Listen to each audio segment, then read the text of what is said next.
Greetings, everybody. Today we are talking about minimalism. So I've got an empty hand here and a zero here, and we're going to talk about minimalism and how it relates to travel.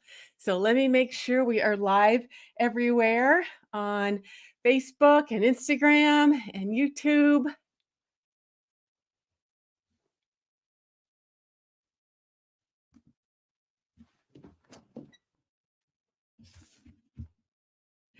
Great. Greetings, everyone. Today is another of my series in travel tips talking about minimalism and how that relates to travel. So, we're going to talk about two parts travel minimalism and lifestyle minimalism. Now, this is quite a personal subject for me, and Um, I actually postponed it 3 times because there is a lot of emotions related to this, as you can probably tell. If you're thinking about minimalism and cutting down on your items that you own and your lifestyle. Yeah, this is going to be interesting, and I'd love to see your comments too if you have them. I'm not even wearing makeup today. That's how minimalist we are today. So, greetings. Today we're talking about minimalism. Now, there's two types. Well, first, we're going to be talking about minimalism in your travel plans. And secondly, minimalism in your lifestyle and how that complements travel. Okay. In terms of travel minimalism, what we're first talking about, of course, is bringing fewer possessions. So if you're going to be going on a big international trip and you might have a lot of different flights, you're not going to be wanting carrying a lot of things. And so, for example, you might just want to have a personal item and your carry-on luggage. And inside my course, I do have this very detailed list, my capsule wardrobe checklist, and also my carry-on only checklist, and I'll share those later on. So, why would you want to have just carry on and not checked luggage? Well, there's a lot of good reasons. One of them is expense. So, a lot of airlines, especially these budget airlines, are really gouging people and charging a lot for luggage. And especially if you're overweight, usually your checked luggage can't be more than 50 pounds. And another reason is it takes a lot longer to check into your flight because you have to go up to the first kiosk, and check your luggage. And then when you get off the plane, you have to go wait for it at the carousel. Another reason is just ergonomics. It's a lot easier just to have one carry on, like a roller bag or a backpack, and then a personal item like a purse. It's just a lot easier to move around, especially if you're in places that have maybe like cobblestone streets in the old cities of Europe and such. So it's just easier ergonomically to just take fewer items. And then it's also safer because you're a lot less likely to be targeted as a sort of a clueless American tourist or tourist anywhere in the world if you're carrying too many things and you can't really keep track of them. You're pulling this cart and that cart, and you got luggage and everything. You're much easier target for pickpockets and such. So lots of reasons for that. Um, and then, so yeah, packing light physically when you're traveling is great for the minimalist ideas here that I'm sharing. Now, also packing, or I mean, minimalist travel in terms of just your itinerary. So many times people might only get a big bucket list trip once in their lifetime, or might not be able to just fly like once a year, and so they want to pack in everything they can, and they have an itinerary that's packed every day. And really, that can be really tiring, and you'll need to have a vacation from your vacation when you get home. So it's great to just leave a little room in your itinerary for serendipity, for whimsy. So, for example, once I went to Turkey and Israel. We were traveling for about 6 weeks and we did not have any itinerary. We just landed in Istanbul. We went to the old city where they have the Blue Mosque and the Hagia Sophia, and we just walked around and we found a nice place.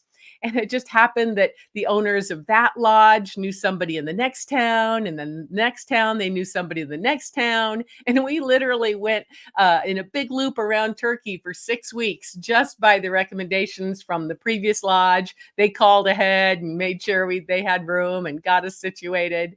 So it's nice to just have some openness in your itinerary. So that kind of minimalism. Another great story for me is when I was in Corsica and just driving along the road and happened to see this little sign that said perfumery, and went in there and they happened to be growing lavender. And, we just had an open schedule. So we just stopped in, started chatting with the folks. And all of a sudden we were out there in the lavender fields with them, picking lavender. And we were even stomping the lavender to make it into to release the oils to make it into the perfume. And it was amazing. The people only spoke a few words of English and I only spoke a few words of French from my high school French class, but it was so fun. So that's a few examples of minimalist travel in terms of having an open schedule, not overscheduling yourself, allowing a room for whimsy and for serendipity, and also traveling light physically in terms of only bringing a carry-on luggage if you can. I think I have my handout here somewhere on, yeah, there it is. My packing checklist for carry-on only trips. So this is inside my course. If you're interested in my course called Travel Like a Pro, you can find out more about it at christineelder.com/travel. So the second kind of minimalism I'm talking about is a little bit bigger topic, deeper topic, more emotional topic, and I hope it's an inspiring topic for you guys. So, what I'm talking about is a minimalist lifestyle. And I'll talk about how that relates to enabling you to have more travel in your life. So, we're talking minimalist lifestyle in terms of not only your possessions, like owning fewer possessions, but having more simplified finances, simplified relationships, simplified schedules. And the more you can do all of that, the more it will help you to travel.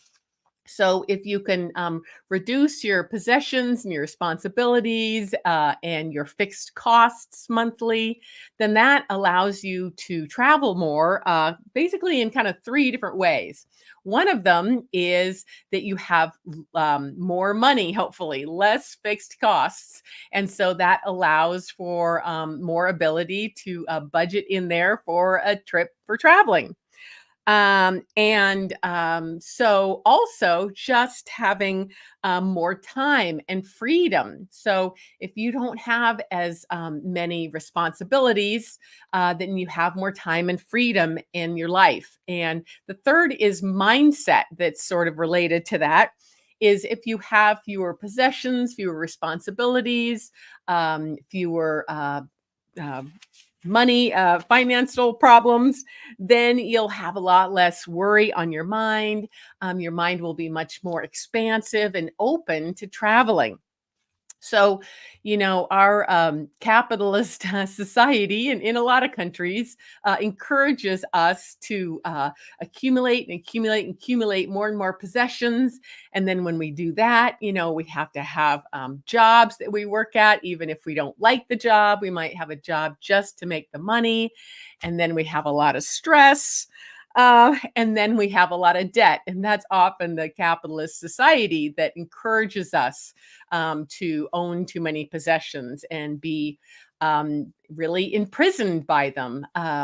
So, like for example, I kind of got on this minimalist lifestyle kind of by accident. Just walking around my neighborhood, I take a morning walk, and sometimes I'll see people's garages. They'll be working on it, and it'll be packed to the brim, and their yard might have a broken down car. And I live in a nice neighborhood, but they might have just things that are disheveled, and it feels like they're really unloved and just taking up a lot of physical and emotional space in their life. And so, I started looking at that, and I started thinking about all of the possessions that I own or that I could want to own, and the many steps you have to go through that relate to those.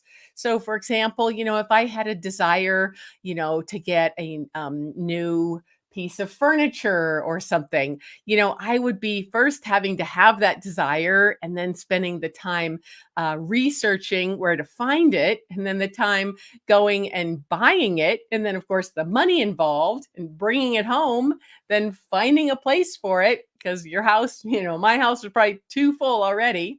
And then, once you get something new inside your home, like, a big couch, then you have to maintain it, you have to clean it, you have to worry about whether, the cat is scratching it. And then once it might be broken, you have to figure out what to do with it, especially big furniture. Not everybody wants it at the thrift store. So you might have to have a dump run for it. So there's all these steps to owning things that are, really get in the way in terms of our mindset and our financial freedom and our time that would be better spent traveling, right? So I've got lots of notes. So yeah, moving on to my journey towards minimalism, and then how it helped me to travel more, and it is helping me in the future, which I'll tell you about in a moment. So, yeah, this journey to minimalism in terms of possessions and lifestyle happened almost imperceptibly to me. I think maybe I was watching Netflix and saw, Marie Kondo and her books and videos about sparking joy in your life with the possessions you own. And, I was slowly starting to go through my house and, clean out a closet here, or, a shelf in the garage there. And then, I had been watching other movies like the Minimalist movie on Netflix. I had been watching Living Big in a Tiny House, which is a really fun YouTube channel about folks that just live in a little trailer sized house and have downsized. And that was really inspiring to me. Uh, and last year, I had a big decade birthday. And I started listening to an Audible book called Reinvent Your Life. And that's by Mel Robbins, who has one of the most watched podcasts and YouTube channels in the world about really intentional living. And, that was really inspiring me that decade birthday to switch things up and just do something totally new. I had also been influenced by Jay Shetty, who is a European author and podcaster with the podcast called On Purpose. And then Scott Dinsmore, who unfortunately has passed away, but he had a whole series called Live Your Legend about living with more freedom and more passion and having the time and energy to, be a light in this world, and to have the time to, have an impact with your work. And many of you may know that I love to teach online and inspire kids and families and educators around the world to incorporate nature sketching into their lives, to understand and appreciate the natural world and be inspired to conserve it.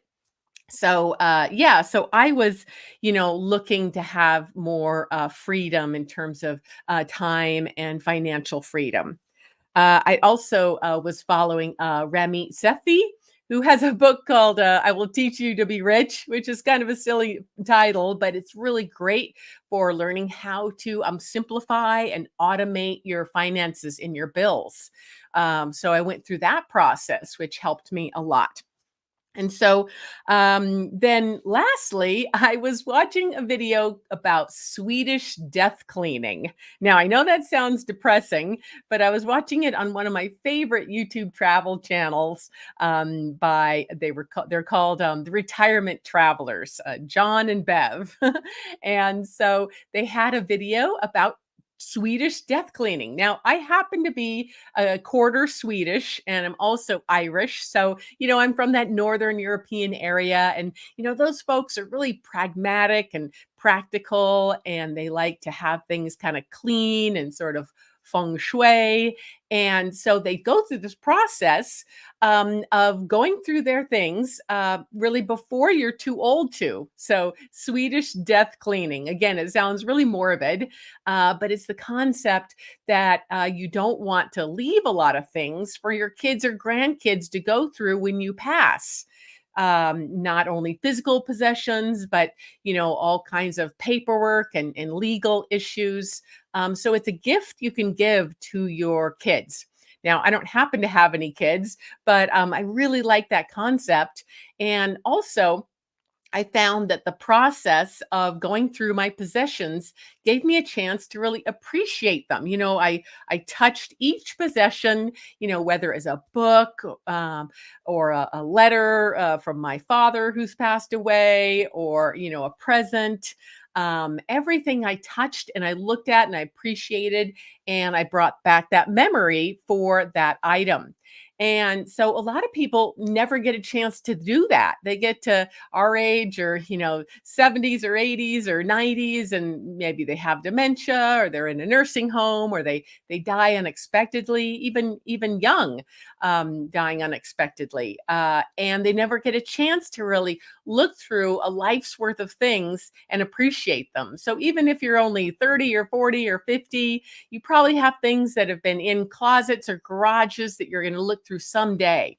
And so that was really healing for me. And it was great to just, again, touch and go through everything. And so yeah, that's a lot of the inspiration for me to start going through this process of minimalism. And yeah, there, another page. So, yeah, so this can be an emotional process. People feel comfortable having things. Just like when you're traveling, you feel like you really want to bring that checked luggage, and all those clothes and all of those toiletries and the hair dryer and all the snorkeling equipment and everything you could think of for traveling. And you don't really need everything, but we feel safe. It's almost like having, a little teddy bear next to you when you're a kid. You feel safe. And so, we have this false sense of security, when we have more stuff around us. But it's actually even more freeing to not have those things that I really have found. And so I was getting the inspiration from all of these, books and podcasts and YouTube channels I was mentioning, and had that looming decade birthday. I happened to be single for the last few years. And I was getting really restless as we are coming out of COVID. I've been teaching online, like many of you know, and it can be quite lonely doing that, staying home all day in your studio teaching. And, we were all doing that during COVID. But as we came out of COVID, and I was single and I was wanting to do a little bit different direction with my business, I really felt like it was time to jump into that minimalist lifestyle. And really, the last thing that made me jump into it all the way was the loss of my pet. I've always had pets, whether it's horses, cats, dogs, birds, fish, rabbits. I've had a plethora of things.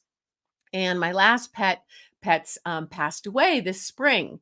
And so that was really the kind of the not last straw. That sounds kind of bad, but that was really the impetus. That was nothing was holding me to that house or to my town or anything else particularly.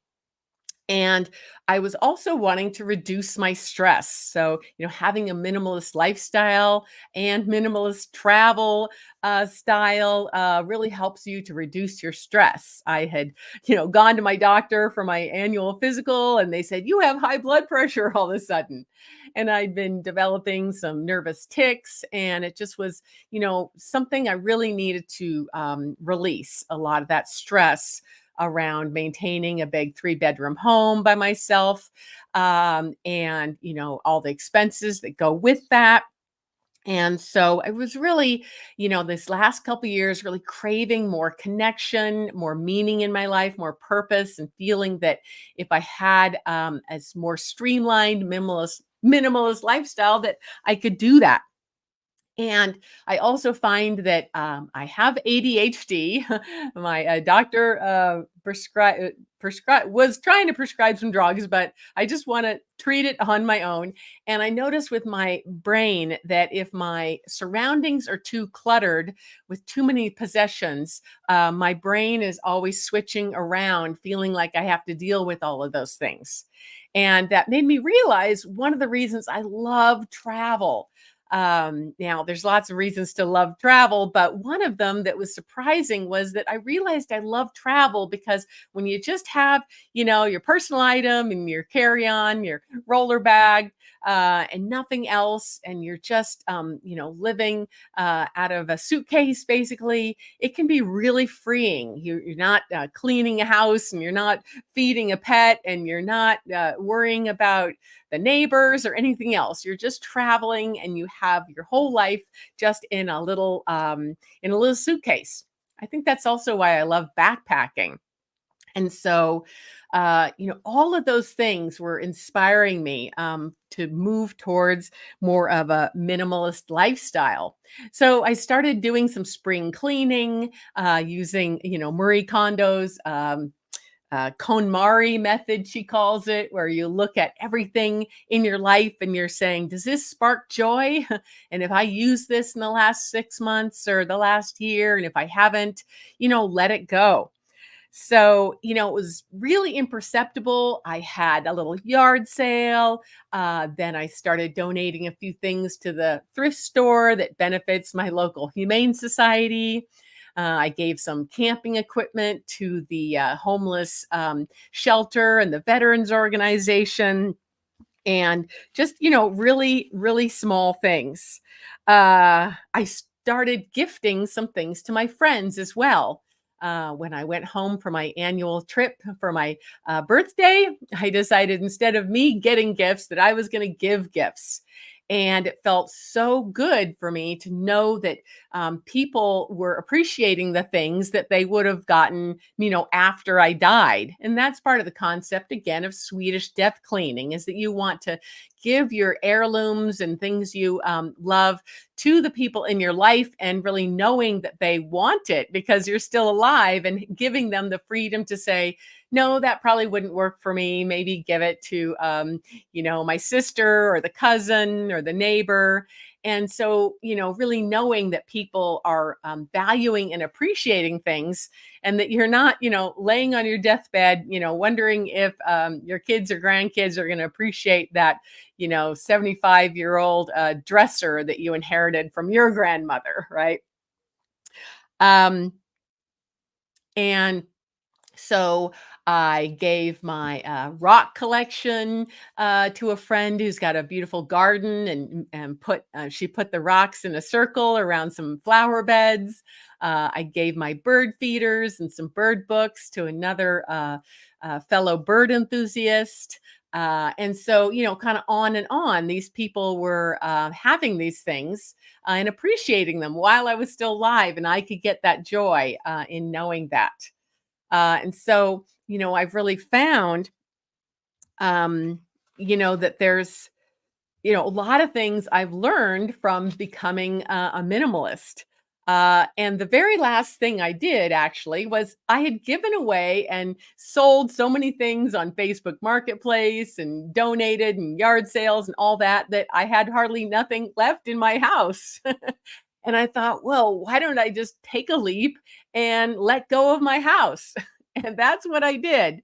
So I'm actually house sitting here. This is not my normal background, as you may notice. So I've been doing house sitting and dog sitting, and it feels so freeing.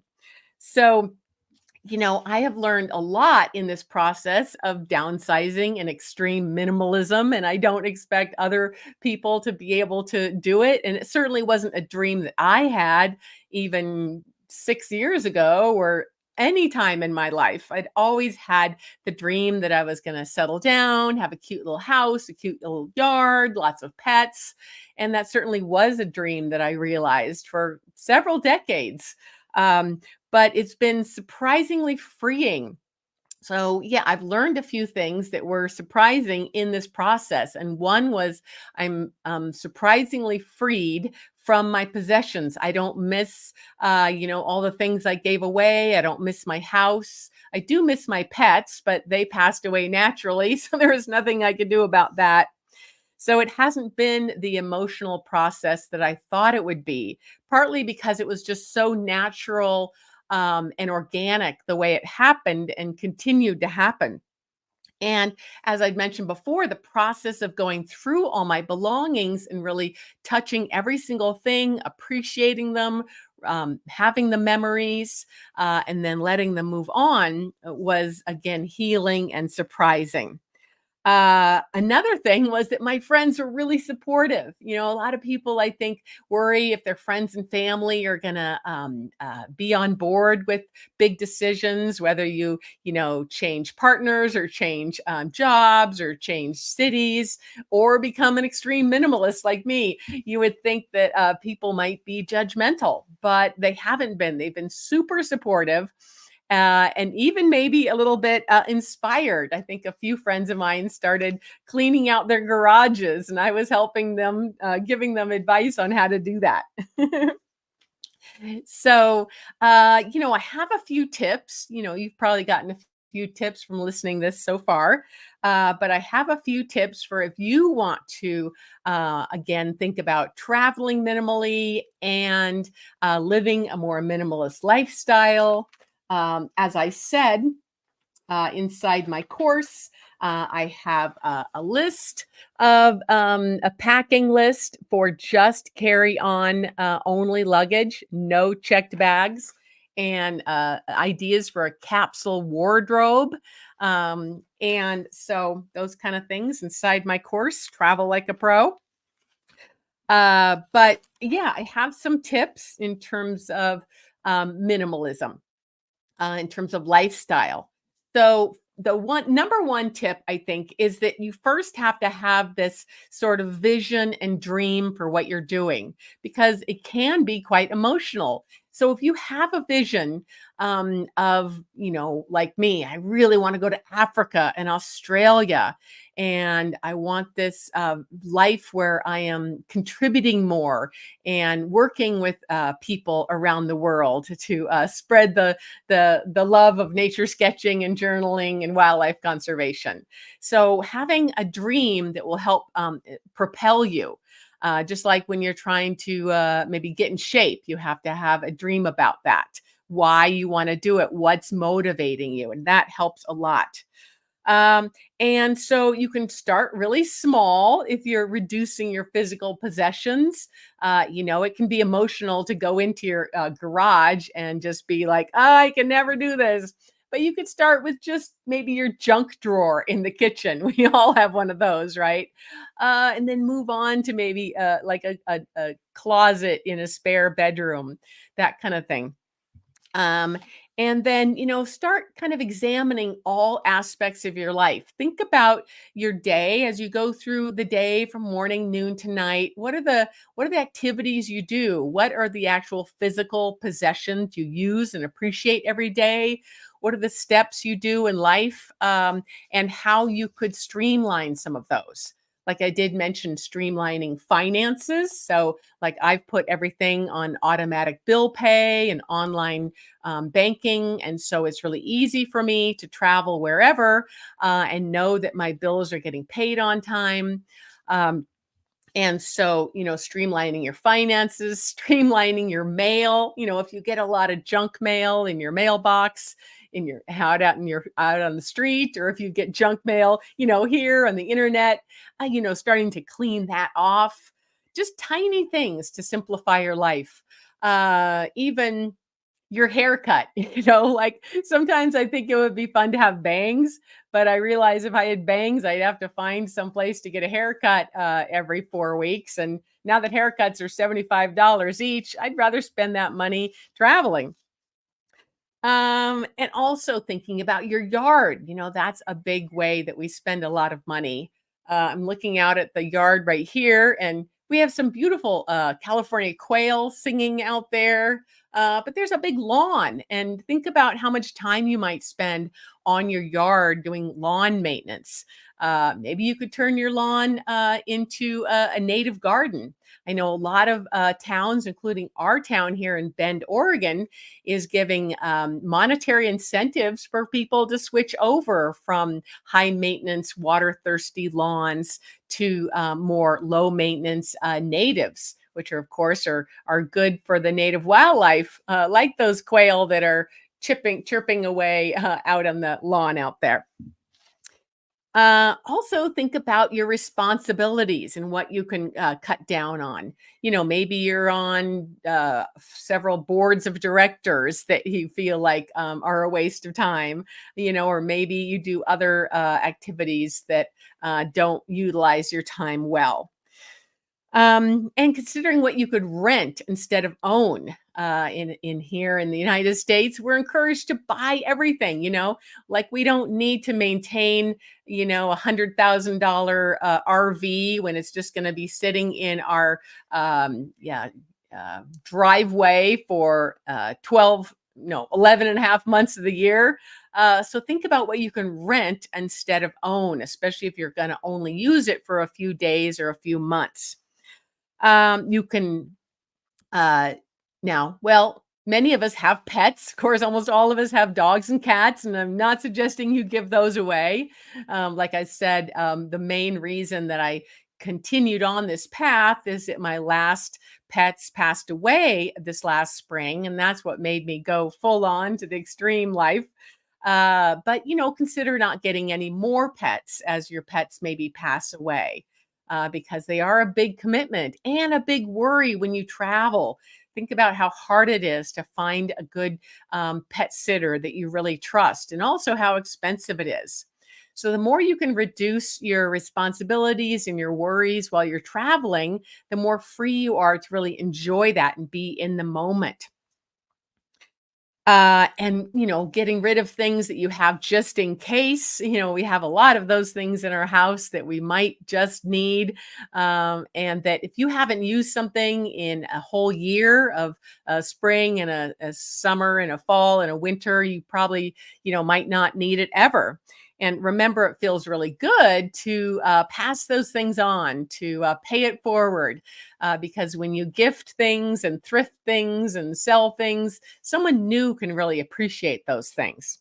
Like I had some heirlooms that, I didn't really have any physical memories of, like this really fun plug-in clock that was in a wooden case about this big from the 1950s, and it wasn't working. And I sold that on Facebook Marketplace to a nice collector. And the gentleman the very next day sent me a little video of how he'd fixed a little transistor in it, and it was playing a local radio station. And that's something I never would have done.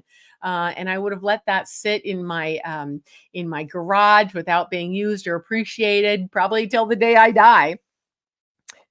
And also, lastly, acknowledging that, we aren't all in that chapter of life where we can downsize and minimalize.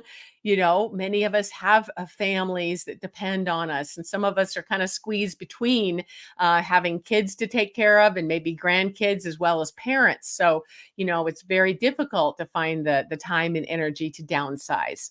But equally, many people, especially about my age, we're coming into big life chapter changes. We might have that decade birthday that's looming, as like for me. We might be suddenly single for various reasons.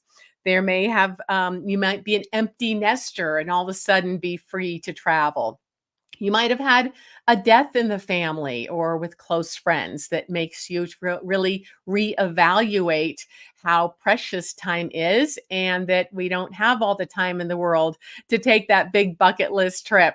And so I want to help you to, find the way to have that expansive brain in terms of less financial responsibilities, less time responsibilities, so that you can, take that bucket list and trip, whether it's to Iceland or Africa or Southeast Asia or wherever, the Andes, Machu Picchu, wherever you want to go.